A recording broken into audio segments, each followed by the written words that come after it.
Czechast, a podcast in English about Czech and Moravian society, history, culture and economy. Hello and welcome to Czechast, the podcast in English about all things Czech. I'm Vít Pohanka. Before we begin, I'd like to say a heartfelt thank you. Over the past 10 weeks, many of you have listened to our special series, Blood in Bohemia, and the numbers show it has become one of the most successful projects we've ever produced for Radio Prague International.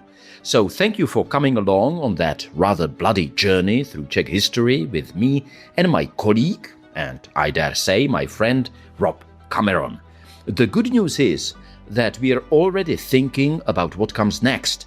Nothing has been decided yet, but just to tease you a little, some of the working titles floating around at the moment include Murder in Moravia and Betrayal in Bohemia. We'll see which one survives. Today, though, we are leaving historical battlefields and murders behind and stepping into a very different world. This is, if you like, our nuclear episode of Czechast. We are living through climate change. There's no doubt about it anymore. And that's the reason why people think about clean energy. And when they do that, they usually think of wind turbines, solar panels or hydropower. But Czechia, partly because of its geography and landscape, has taken a somewhat different path. For decades, nuclear power has been one of the pillars of the country's electricity supply, and with plans for new reactors, including small modular reactors, its role is set to grow. That's why I recently reported on those plans for the Czech broadcast of Czech radio, and while working on that story, I visited a place that very few people ever get to see, the Department of Nuclear Reactors at the Czech Technical University in Prague. Hidden away on the banks of the Vltava River are two teaching nuclear reactors, part of a unique facility that attracts students and nuclear professionals from around the world. Professor Jan Rataj, who heads the department, explained why these reactors are so important. By this facility, we would like to show practically the theory. They can really touch, put their hands on it. They can touch it. They can touch physics. And it's not only Czech students who come here. The university also trains future nuclear specialists from across Europe and much further afield. Usually and periodically we have the people from Finland, Aalto University, from Stockholm. We have from United States, from Tennessee University, in Tennessee. The Tennessee Valley Authority, I suppose. From Texas Austin. We also organize the courses for Slovak, from Europe, from others. It's okay, you don't have to go into all the details, but from all over the place, yeah? For UK. For Defense Academy, for NTEC, it's association of different UK universities, Liverpool, Manchester and so on. So, why do students and professionals travel to Prague to train here? What can they actually do with a real nuclear reactor? And why does a country the size of Czechia play such an important role in educating tomorrow's nuclear engineers? Let's find out.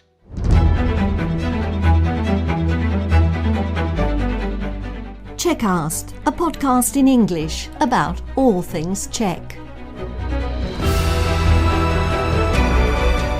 Whether you're an English-speaking expat living in Czechia and Slovakia, or a descendant of the Czechs, Moravians and Slovaks who left for a better life in America, Australia, Britain or Canada so long ago that you don't speak the language of the old country, this podcast in English is for you. We are Czech Technical University, Department of Nuclear Reactors, and we are operator of the training reactors. Our department is focused mainly on the education and training in the field of nuclear reactors, nuclear engineering and others. And currently we are in the reactor building because we operate not only one but two nuclear facilities. Before we go on, and we will have the time to describe what facilities you have here, how did Jan Rataj become head of the nuclear reactor department? It's a long story because I'm originally from small town, Tinadvatau, maybe you know. It's really close to a nuclear power plant, Temelín. And when I finished my high school, I decided to continue in the study at the university in nuclear engineering.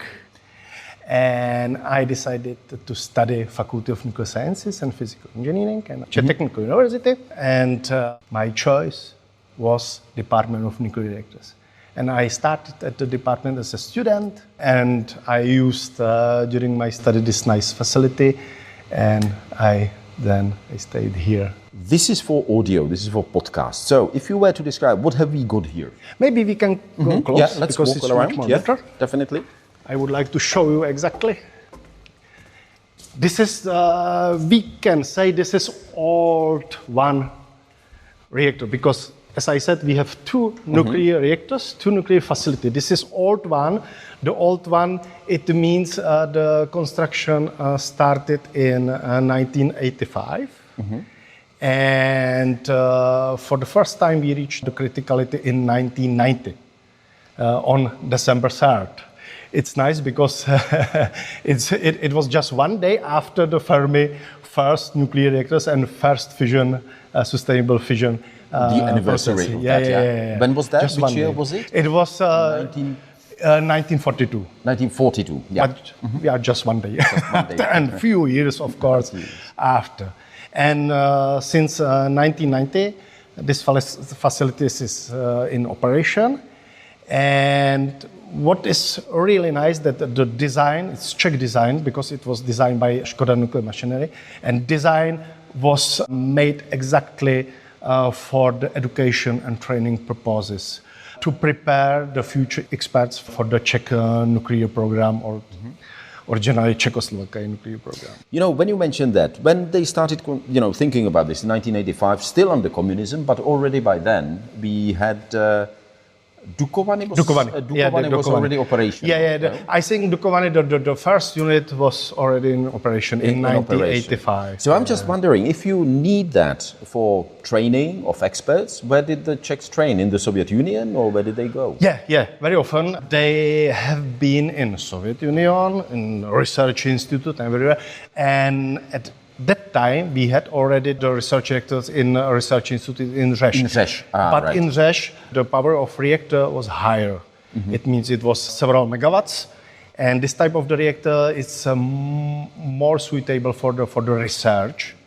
For the education and training, it's better if you have lower reactor power. Lower reactor power, because in this type of the reactor, the students can make, we say, hands-on training. They can manipulate with fuel elements. They can manipulate with the samples. I was just going to ask you, what exactly are they training here for? If you were to explain that to a layperson like me, who studied English and Czech language and literature, what exactly are they doing here? The students, usually during the courses, they get a lot of theoretical lectures about the reactor physics, reactor behavior, it means reactor dynamics, reactor kinetics. And by this facility, we would like to show practically the theory. They can really put their hands on it, they can touch it. Yeah, they can touch physics. They can do neutron detection, set up the neutron detection systems. They can measure reactivity. They can predict the critical state of the reactor, how to safely achieve the critical state, everything. They can try to design the new core configuration.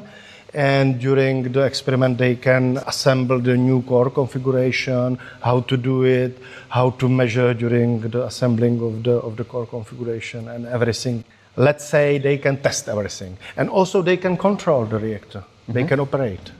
It's really also unique. It's kind unique. Of knobs and the, I don't know, buttons. I mean, you will see inside. There are several buttons. But before we go there, so what have we got here? Okay, I show you. Two hosts. We are one reactor. It's we call it zero power facility. Zero power. It means that the power of the reactor it's really low. In our case, it's 100 watts. Nominally, the maximum power is 500 watts. And if you take that the reactor vessel, the volume of the reactor vessel is 70 cubic meters. And if you have 500 watts in 17 cubic meters, it's nothing. It means we don't need to cool the reactor core, we don't produce heat, we don't produce the electricity, nothing. You can use it mainly for the education because you can measure the physics. It means you can measure the neutrons, you can see how behave the reactor, you can see everything, but it's not possible to produce the electric heat. power. You cannot Power. switch it and start a It light means bulb or it's something. exactly for the training and education, and on some level, with respect to the power, we can do some research. But the design is exactly for the training and education. This is the reactor vessel, and the design is unique because we have also the second vessel. It's handling vessel, and you can see both vessels are separated by the gate, but we can remove the gate. And it's really good.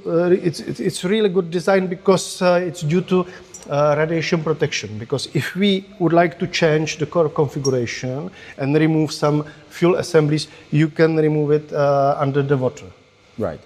And you can store. You can see there are the boxes. You can store in the handling vessel for a short time. And also, if you need to perform the inspection in the reactor vessel, you can. At first, you can remove all components, mainly the fuel elements in the boxes in the second vessel, and then you can empty the vessel and make the inspection. And everything we are doing together with the students. We have really very nice 1 week experiments, and during this experiment, they remove the fuel elements, and they make the inspection also with the supervisor. They start the assembling of the new core configuration. During this experiment, they measure everything and safely predict the critical state. It's important because it's state which you want to reach, because in the critical state, the facility is stable. It means you don't need external neutron source because the fission process is self-sustaining. Just one question, roughly, if it's possible to quantify, how many students have you got here in Prague? It's not easy because, of course, I can calculate the number of our students. Let's say for our courses, we have approximately between 30-40 students per year from our department. But also we provide the courses for other universities in Czech Republic, for Brno, for Pilsen. And we are part of the training program of Czech nuclear power plants. We prepare the new operators. They have here 1 week course. Also, we provide the courses for Slovak nuclear power plants, for reactor physicists. Again, it's 1 week course. And usually for 1 week course, it's approximately 12 people per one course. And we provide a lot of courses for foreign universities. We have a lot of universities during the year, let's say 12, 15 1 week courses. And in each course, there are between 10, 15 students. If we calculate together, I think it's 200 students per year. They have some training or education at the reactor. We can say 200 people, experts who are being prepared here. And also we use the reactor for promo activities. We have the visitors from high schools, but also other people can come. Like I did. You mentioned your Slovak colleagues who are here right now. I mean, are we talking about Jaslovské Bohunice or are they from university? Yeah. Jaslovské Bohunice is the nuclear power plant. Are there any plans for them? I mean, to broaden it or? I don't know. They have to plan to construct the new units. I think they signed some memorandum or some agreement with Westinghouse, and they want to build in Slovak Republic the new unit. It will be the Westinghouse. Westinghouse technology. Westinghouse technology, exactly. I'm sorry, it just came to my mind, even though we are here in Prague. But just one more question about the training. When you mentioned other universities, are we talking European universities, Central European universities, or Indian universities? I don't know. Different places. Yeah, because we have also some interns. Currently, we have from Singapore. People from Singapore, but usually and periodically we have people from Finland, Aalto University, from Stockholm. We have from United States, from Tennessee University, from Texas Austin. We also organize the courses for Slovak, from Europe, from others. It's okay, you don't have to go into all the details, but from all over the place, yeah? For UK. For Defense Academy, for NTEC, it's association of different UK universities, Liverpool, Manchester, and so on, and others. For UK, we offer a lot of training. A lot of training and courses, yeah? A lot of capacity, basically. Give them the capacity for training. Do I understand that correctly? Yeah, exactly. So, back to where we are now. Yeah, so we came to this small room. This is the control room. Of course, if you compare with the nuclear power plant, it's really small. But from this control room, here is sitting the operator, and the operator control the nuclear reactor. Operator can see here 2 screens, and they are all important information. Currently, the reactor is shut down, of course. We are not now in the operation, but I think after 30 minutes, the operator will start the operation of the reactor. And you can see that is the information about the position of the control rods, reactor power, information about the power measurement system, we have also independent power measurement system. And the operator can communicate with the reactor through the control computer, send some commands, touch the buttons, and safely reach the critical state.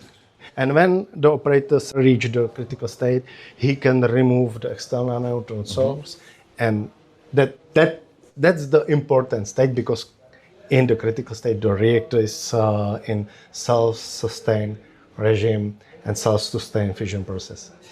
Let me just mention that I had the honor to visit, well, not the control room in Temelín, but the simulator where they were training. Yeah. And it definitely is much. Of course. There are many more buttons. Yeah, because there are also some panels from the technology and others, turbines and everything, primary and secondary circuit. Of course, in our case, it's much more simple because, as I said, we don't need to remove by the pumps the heat. It's much more simple. Also, radiation monitoring system, because we have low power. It's much more simple. You can see this is our technological panel. It's really easy because there you have just information about the temperature, water level in different vessels, and some you can see some switches or buttons to control the water management system. As I heard, this is constructed in such a way that even an idiot like me, who's sitting behind me, cannot do anything. Can do no damage. Yeah, it's absolutely safe. Bebuzdorný, as we call it. Yeah, because the design is such that the students can control, of course, under the supervision of the operator, they control themselves the reactor. It means they can move with the control rods, they can remove the external neutron source, they can reach the critical state, change power, everything, right? And we expect that the students can shut down the reactor, and also frequently they shut down the reactor due to exceeding some limits. And that's the safe design. That's the safe thing. So it's like a game console or play, I don't know, something like that. I would like to show you our second facility. It's the new one. And that was built when? It was built in 2023, but we started the construction in 2018. Right, so it took 5 years, right? 5 years, exactly. I mean, if it's possible to enumerate again, how much does it cost? What sort of investment are we talking about? Millions, tens of millions? Yeah, regarding this facility, my guess, because it's not possible, it's not easy, it's because complicated. It's complicated. By my guess, it's currently 600 million Czech crowns, something like that. This is the new facility. It's not critical facility. Sorry, I switch on. And what does that mean? It's not critical? It's not critical, it's subcritical. It means without external neutron source, it's not possible to have a stable fission process. If you remove the external neutron source, it stops. It stops during few minutes. It doesn't kind of exactly. work. It's not self-sustainable not fission process. self-sustainable. You need the external neutron source, but again, you can use for the education and training. It's a little different because by this you can show the students the behavior of subcritical system, but you can use it also for some another or different experiments than we can perform at VR1 reactor. Again, we can measure the reactivity. It's really flexible because you can see the reactor core. Using the small manipulators, the students can remove the rods, fuel rods. Yeah? The fuel rods. Yeah. By And hand. then You can observe probably how it behaves. Yeah, exactly. And you can see the reactor vessel is really small. The height of the reactor vessel is just 1.7 meter. The diameter is 1.3 meter. It's really small. And you can see this is the reactor core.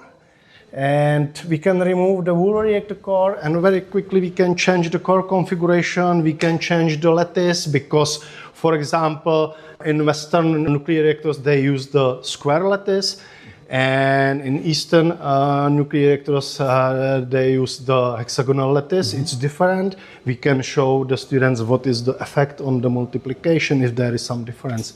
We can change the core configuration. We insert different materials, absorbing materials there, and again they can study the effects on the multiplication, on the neutrons transport. We can change the water temperature. We have heater, we have cooler.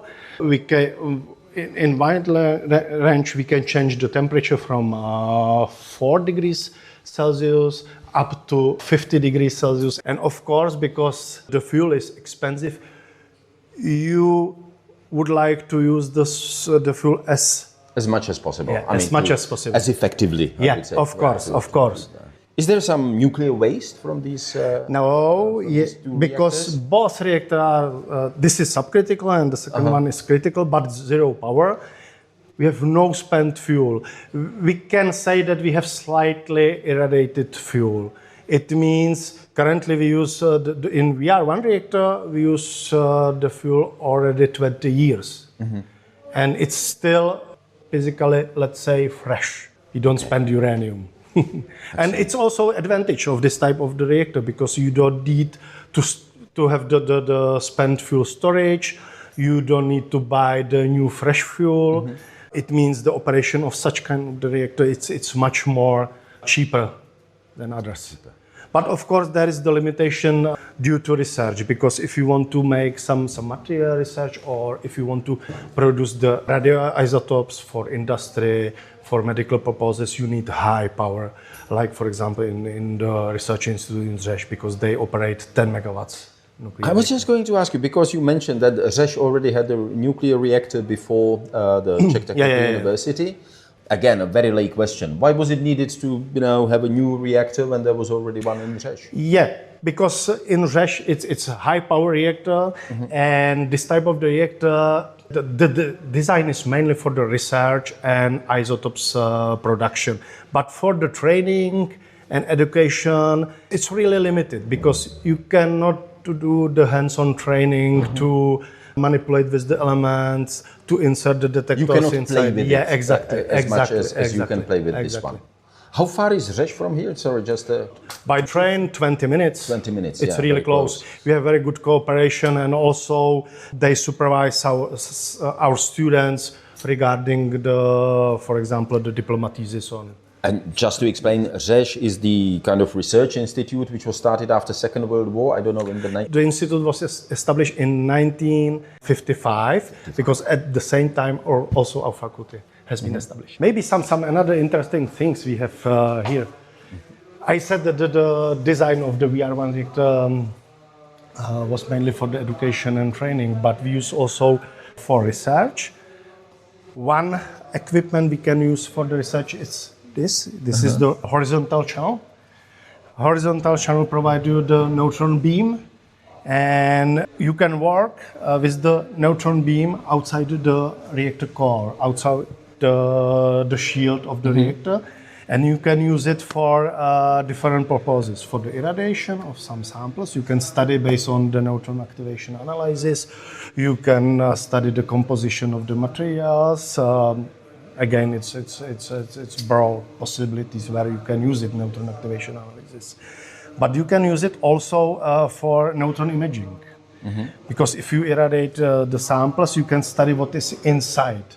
And it's completely different when you use the Rengen and neutron. If you use the rays from Rengen and if you use the neutron, because by the neutrons you can see the light components, plastic, water, and everything. And it's really nice. Unfortunately, We don't have a sample. The picture, but it's really, it's not new, but the progress in this methods, it's really great because it's based on the digital system. You use the computers to get the picture based on the irradiation by the neutrons of the sample, and also you can study the samples during their operation. For example, the engines for aircraft or engines for the cars, and you can study how the oil works there. I mean, how it flows through the system, I suppose. Ventils and everything, tubes. It's really interesting.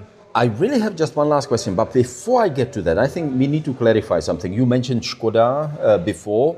Just for the listeners, I mean, this is not Škoda Mladá Boleslav, of course, a car producer. This is Škoda in Pilsen. Yeah. It used to be part of the same company, but now it's completely separate. Yeah. And they are very good experts, I would say, well, in the world global competition. Yeah, and they produce a lot of components for nuclear reactors, nuclear power plants, internal parts for the nuclear power plants. And originally, I think maybe 30 years ago, they also produced the reactor vessel. Amazing. So, my question would be, where would you have to go to find an establishment, devices like these here in Europe? It's here in Prague, and where else? You can find very close, for example, in Vienna. They have the trigger reactor, but it's a little different because it's mostly used by the IAEA for the training of the inspectors and others. You can find... So was it built specifically for IAEA? Not exactly for the IAEA, because it's owned by Atom Institute, by Technical University in Vienna, but it's mostly used currently by IAEA.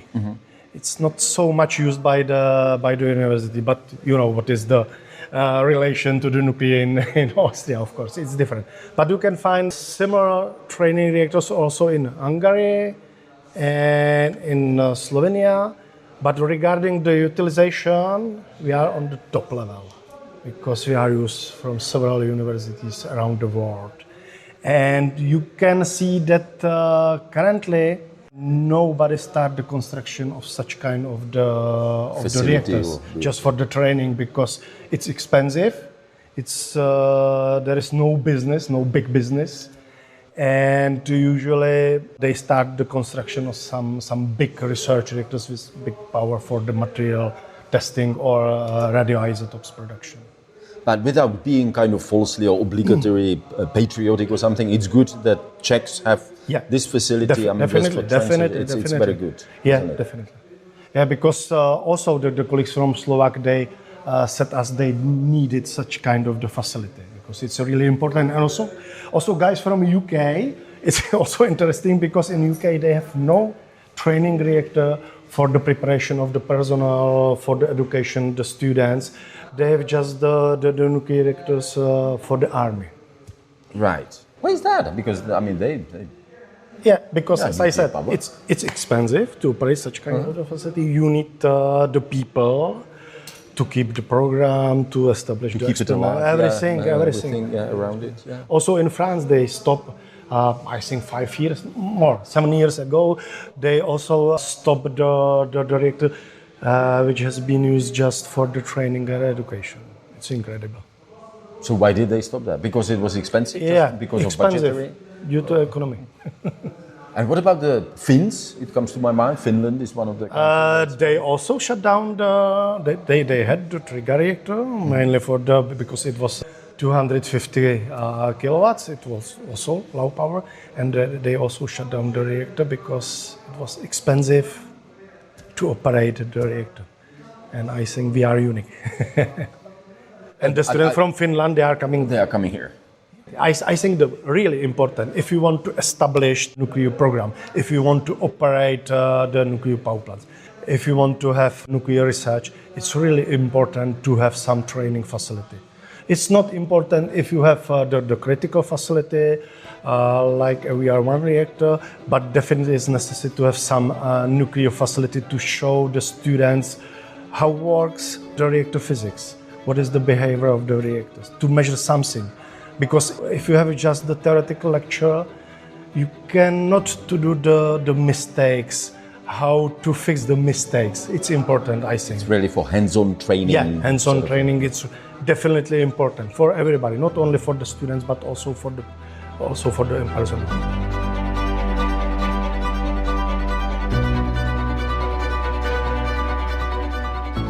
And that brings us to the end of our nuclear Czechast. My thanks to Professor Jan Rataj, head of the Department of Nuclear Reactors at the Czech Technical University in Prague, for showing me around and explaining how these remarkable facilities help train students and nuclear professionals from Czechia and around the world.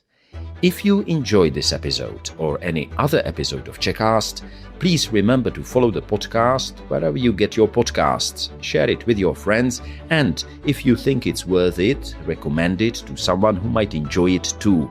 It really helps us reach new listeners.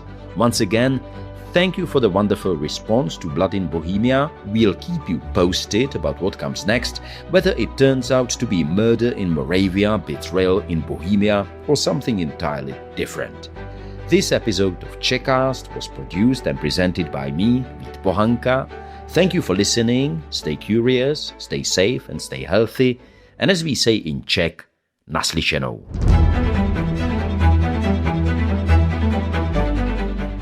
Czechast, a podcast in English about all things Czech.